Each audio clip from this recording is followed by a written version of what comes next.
Hey everybody, it's Jimmy and Bill. So Bill, what if I told you there was $700 billion worth of homes still on the market and buyers are sitting on the sideline in today's video? Okay, because 700 billion. So that'd be a national number. yeah, national. Okay. We're going to break down the numbers, why mortgage rates are shocking, why Florida is cooling off, and how you could win right now in the 2025 tricky market. Okay. That's a good one.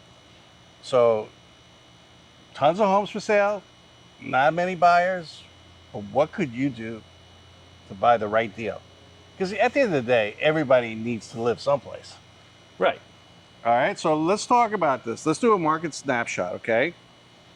So, despite a record 700 billion worth of listings in 2025, market is still early, like nobody's buying, okay? It feels weird. Okay. All right. So it's a record high. Record high in inventory. Record high in inventory. How many homes are for sale? It's a record. It broke records. Yep. Nearly half the listings sit for over 60 days. So that's a 30-day time to contract. Okay. Buyers are hesitant. Mortgage rates are stuck above 7%. Yep. And then FOMC is having their meeting, tomorrow? And I don't foresee, neither does CME Group, foresee interest rates coming down. No, they're projecting that the rates will fall slightly by the end of the year to like 6.7 to 6.8% by year end. Yeah, but this quarterly, they're saying that the Fed's not going to move off their rates at all. So, in your opinion, like my opinion is that the rates are one of the biggest factors in this inventory. Oh, absolutely. People who have to move. Period. If they get relocated, they're moving. They want to buy a house. They want to, they've got some money. There's money out there. People who are have been in their home and they don't have a mortgage, so they sell their house and then move into a new property. Mm-hmm. They're not taking out a mortgage. That doesn't slow them down at all. That small segment of people. When you're talking, the biggest segment of people being hit by this is going to be first-time buyers, because they're saving up their down payment, right? They've got higher interest rates, so their affordability comes down. The higher the interest rate, the less the affordability, and you can only put so much money down, to get in. And the homes right now, particularly in our area, are up, so it's going to be difficult for them to get in on that first time. I don't want to go backwards, but at the beginning of the pandemic, 2000, when things were just blowing up, houses were on the market for hours.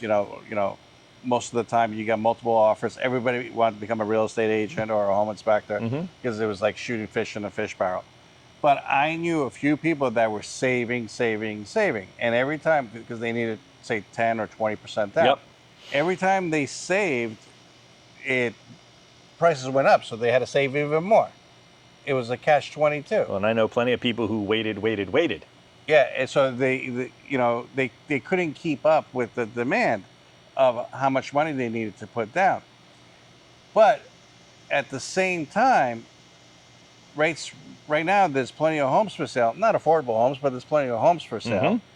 But we're in the 7s. If we go into the 6s, it's going to take a lot of people off the sidelines. Of course. And if it goes into the 5s, those people are going to jump in the market, because that could be literally 2% interest rate, depending on the price of the house, could be thousands of dollars. Yeah, it's a lot of money. Even a 1% drop is a lot of money. So, but if that happens, the price of the homes are going to go up again. Yeah, because supply and demand. If it comes on too quickly, that's why everybody wants things. Remember, we always talk about this it's like we do talk about this a lot. We don't want spikes. We want slow ripples and up and to the right, not spikes and then drops, because that becomes dangerous. But overall, nationally, this is what the experts are predicting. Modest price growth, 1.3 to 4.1 per major metro area on average. Yep, that makes sense. Okay, I just got the Zillow area for Hudson and this area over here, and it had like 0.03, and actually the Hudson area, a little further north, where the other properties are, it was negative. It said it was going to drop. Annual prediction is the one that just came out? Yeah. 1.6 or 1.7. Yeah, that's what they said. So, but they also, if I recall correctly, some of those, not just Zillow, but other reports said that on an average, we were supposed to be kind of modest on growth, but we were nationally, what, 3 and change? You know, between that 3.5% overall growth nationally on real estate. So always we have to remember that the market is going to be segmented. Every market's got a market, and then each sub-market has another little market within it. You can go from one neighborhood to another, and you're going to see complete and total differences. Yeah, I got to talk to you about this one, okay? Because one of the things topics we're talking about. In the meantime, before I get started, if you like this kind of content, consider subscribing. It really helps out the channel. If you need a home inspector anywhere in Tampa Bay, I'm available, or I have a network of guys. There's a link below and my phone number. Or if you need a real estate agent anywhere in the United States, we have you covered on that also. Mm-hmm. All right. Florida spotlight, cooling down the Sunshine State, okay? Florida home prices dropped the most in 10 years. So this is since the last crash, okay? Since 08, okay. Since 08, basically, mm-hmm. You know, when it was crashing a lot. We're kind of having, not as bad. Well, no, we're not even close to what we're we were not at even close to, but it's not even close. So let's make sure we get that. But it was funny because there's this person that was doing the inspection, and the seller was there, and I was talking to him, and he was upset. He's like, "Yeah, I should have sold it, you know, a year ago, 2 years ago. I'm losing like $175,000, $200,000." I'm like, "Wow, that's a lot of money to lose, you know?" Yeah. And he says, "Yeah." I said, "When did you buy this place?" He says, "Oh, I bought it in 2014." I was like, "What'd you pay for it?" He says, $450. I said, "Aren't you selling this for like 1.1 million?" Yeah. He's like, "Yeah." I said, "But you're really not losing." You're not losing any money. You know, from that, you know? Yeah. I get where they're going. Oh, well, if I would have sold it during the peak, I could have gotten more money for it. If I would have bought, Facebook stock or Amazon stock, what I should have. Yeah, exactly. You know, that's the whole thing too, you know? In your opinion, Tampa, Orlando, you know, Tampa is one of the biggest areas getting hit right now, according to the stats on housing. In regards to? Sales, lack of sales. And Miami's a little rough too. Orlando too. Yeah, Orlando's drawing back a little bit. They're saying that, you know, in Florida, yeah, insurance and tax issues are still piling up. You know, they're trying to work on it. Right. That's going to take some time. Yeah, but, you know, like I just got my insurance bill and, you know, it went up again. You know, there's like no relief, and these people on fixed income, you know, what are they going to do? And the property taxes too. I think property taxes are ridiculous, especially for people that aren't homesteaded in Florida. That's a different video altogether. But don't you agree that's what's cool? One of the big reasons why it's cooling down the Florida housing market. Yeah, I mean, obviously insurance rates, we've talked about this multiple times, that the insurance crisis and the continual increases that people are getting, not just along the coast, but everywhere. Everybody's feeling it. Whether you were affected by the storm or not affected by the storm. The insurance rates are just creeping up. And we've got to get some relief on that. I mean, we've got some new vendors coming into the state, thankfully, so that'll start to cool things down. And I think, despite the article they did have over the last couple of weeks, there were the stats that came out that insurance rates are finally starting to subside slightly. All right, what about this one? Many pandemic-era buyers now selling at a loss or, at best, break even. You agree with that or you disagree with that? I think that's too broad of a statement to make an opinion on. Well, if they bought it at the peak, you know? Yeah, but I told you, you remember the one, I don't want to say names just because it's inappropriate, right. But you remember my buddy? You did the inspection, mm-hmm. First-time home buyer, bought right when the pandemic, you know, kind of what was it, 2020? Yeah. We sold 2 years ago after he got married, mm-hmm. and he made $30,000 on the house. And he sold, it's maybe a year and a half now, I think, when he sold. but he made 30 grand. So there's people that are making money on the house. It just depends on the deal you got when you bought versus sale. But it is, I would say that depending on what you paid, and when you purchased, so the closer to the end of the pandemic, I think that you purchased, while it was still super hot and people were bidding over on the home to win when we still had multiple offers, that's going to be harder to sell if you wanted to try to flip that in 2 or 3 years. Do you agree with this or disagree with this? 60% of homeowners and buyers can't tell if it's a good time to buy or sell right now. No, 100%. Yeah, there's so much uncertainty right now in the market. Buyer sentiment's down, seller sentiment is down. It's for all the tariffs, all kinds of stuff, all the upheaval that's going on. It's very hard right now. 52% feel things are better than they were a year ago. Yeah, I would agree with that. I mean, you agree with that? Yeah, I think but it's still, I hold with, just because they feel it's better doesn't necessarily mean that they're ready to dive into the market or can even afford to dive into the market. But here's the flip to this one. 75% expect rates and prices to fall, and they are waiting. Okay, so waiting to time the market is never a good idea. I'll give you an example. I know somebody who was adamant and told me I didn't know what I was talking about during the pandemic, and they weren't going to spend 30 grand because the price that they had to win the listing or to win the buy on the listing was 30 grand over what the ask was. And they absolutely, utterly refused to pay overpriced for the house. Now, if they would have sold it and we listed it, purchased when we were going to, and sold it today, based on the values of that neighborhood, because I know the neighborhood quite well, they would have stand to make $80,000 or $90,000. Really? Mm-hmm. Even paying that 30 grand over, because that property went up 52%. That's a lot of money. That is a lot of money. At a 2.5%, 2.75% interest rate. So this is where you have to. It's tough to pull back, and you have to run numbers out. And and I get it. Now, in fairness, it's a very difficult decision because that was such an unprecedented time. How did you know that it was going to go up so high? You know what I mean? You never know. You just don't. But when I was buying this house, everybody thought I was stupid. Like I Right. had so many people, because I bought this during the last crash, Yeah. 2010 or 11, whatever. Yep.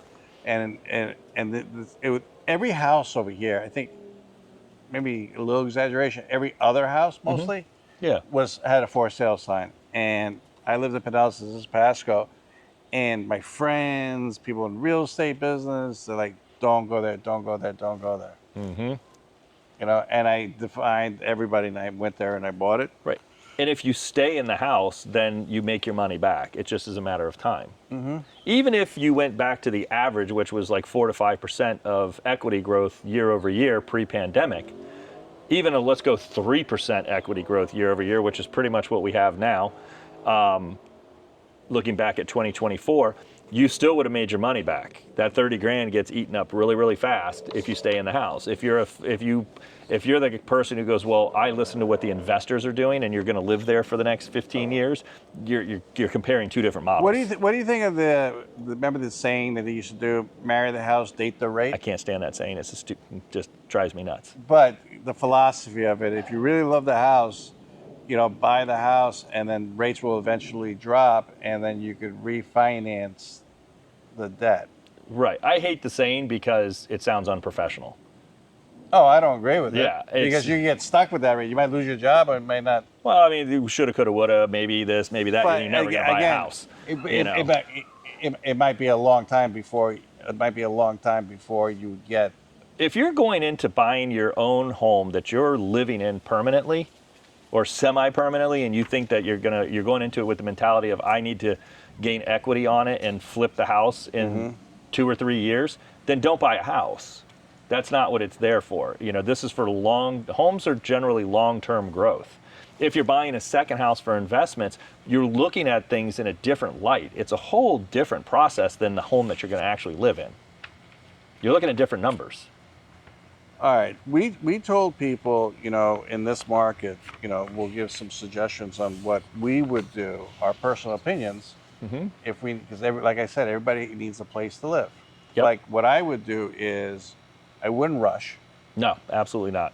There's enough inventory out there that you don't have to rush on anything. Even if unless you are in such a position that you have you're living in your vehicle, right?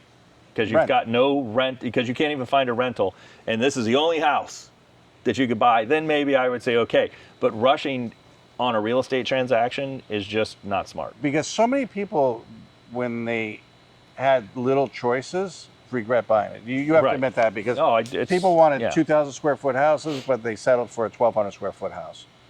People wanted it in this neighborhood, but they settled in 30 miles away. There was so much. Okay, I'll settle for this. Right. But on the flip side, then it's like, don't get totally down. This is where having a good consultation and making up a plan, a financial plan, is important now. So let's say that they moved further away from their job than they want to. Their job's going well. They want to get closer. Well, let's see how much equity you have in your house. Can you take out a refi or what have you? I'm not a mortgage person, but that's where you get a consultation and you put up a plan together with a team.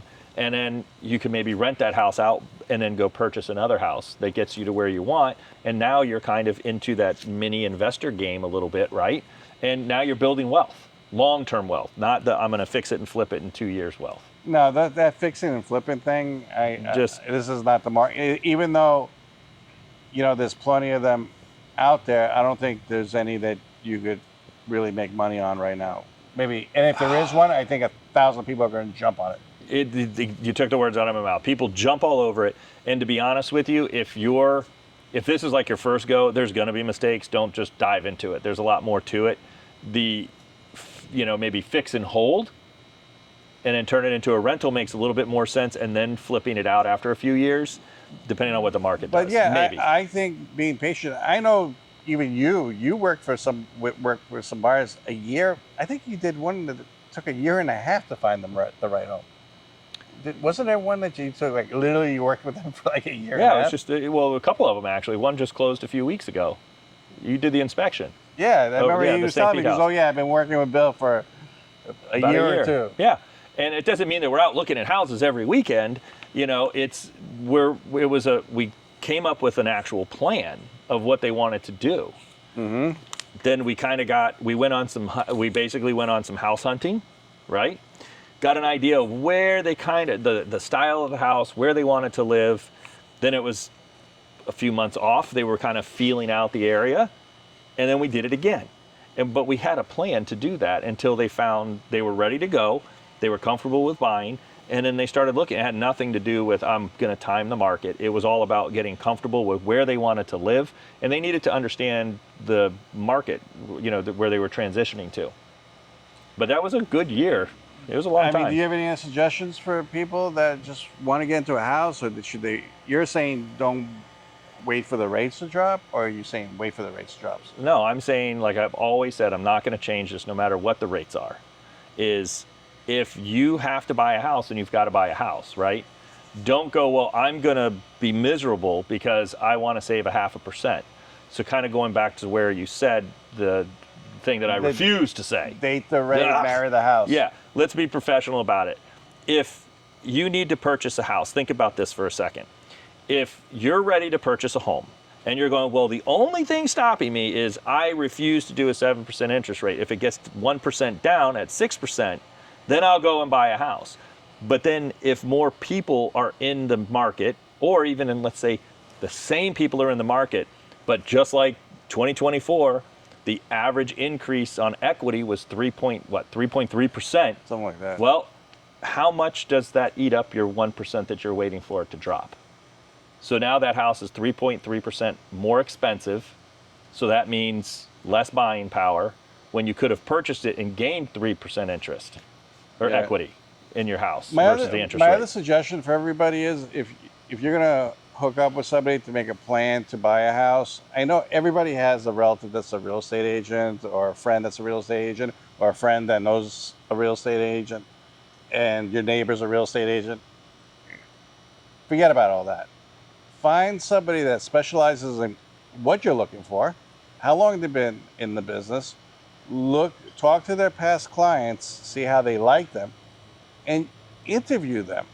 Really, really interview them, because when you're going to go work with some of these real estate agents, you might be talking to them for months, if not over a year or two. Mm-hmm. So you're going to have a relationship with them. You want to be able to pick up the phone and they're like, hey, I can't talk to you now. I don't get off work till 5 o'clock. Call me after 5. You don't want that. I'm a big believer. If you're not a full-time real estate agent, and I'm probably going to get slack on this, I'll give you the caveat because I know where you're going with and this. I don't even know if I should say it, because some part-time real estate agents refer me out for home inspections. But I would want somebody that's doing it full-time. And during COVID, during the unicorn years, it was easy. But now that it's hard and these real estate agents have to work now, and they have to hustle and find the right deal for you at the right moment. Because don't forget, if you have I want this perfect house and this neighborhood and that, there's probably 100 other people are looking exactly the same what you're looking for. Right. When it comes down to your agent, the biggest advice, whether it's me or anybody else, just take this advice. It's not about them finding you the house. It really isn't. Because you're going to find your house because you have to like it, right? Let's just be real. It's going to be about how much the agent knows. How can they help guide you through the process? If they're more worried about setting you up on a search and finding houses for you, that might not be the best agent. The agent really should be interviewing you as well. It's kind of your interview process. Why do you want to buy the house?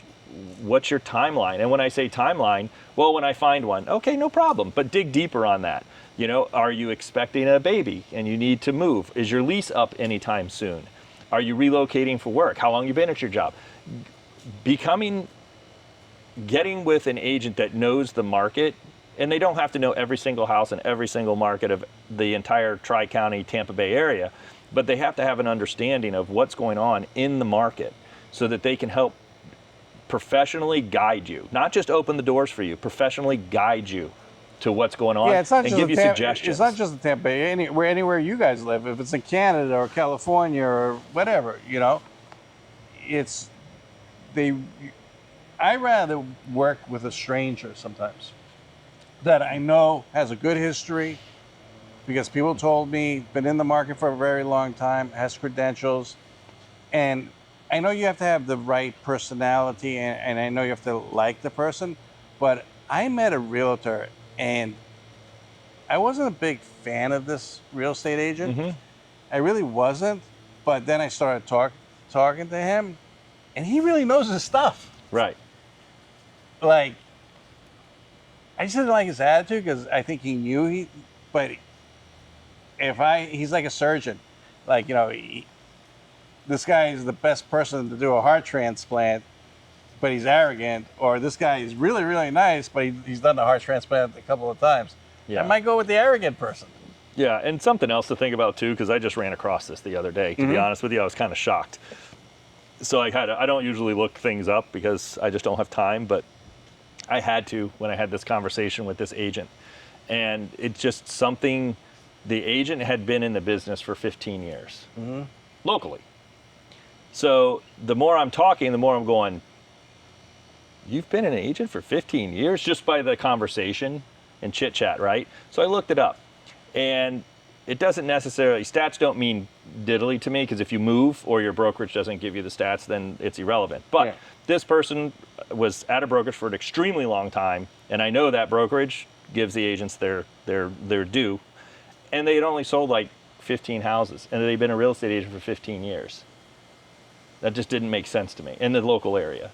That doesn't make sense. Right. So my point is, time doesn't mean anything. So this is a part-time agent, because they never answer me until after 5. So when we're having conversations, they'll text during the day. The phone calls are in the evening. So there were just those little clues that I kind of got when I was working with this individual, going back and forth.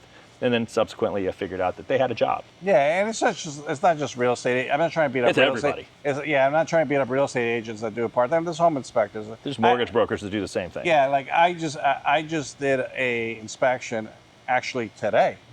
that they had another home inspector, but he couldn't do it till Saturday or Sunday Because he was working. because he was working. But I do, home inspections full time, every day. So, but that's what the deal is. Yeah, those are just interview, talk to people, and you'll get a gist of things. Yeah, you really will, and set some time aside. That's your mortgage person, your insurance agent, your home inspector, your realtor, build a team. all of them. Yeah, build a team and have them on your contact list, and just build a team, and then it'll work out really good. Listen, as always, consider subscribing. It really helps out the channel. It's greatly appreciated. Remember, if you need a home inspector anywhere in Tampa Bay or a real estate agent anywhere in the country, my phone number is below, and so is there a link to fill it out. Watch this video right here. I picked it out just for you guys. Thank you, and I'll talk to you in the next video. See you on the next video. Thanks. Bye.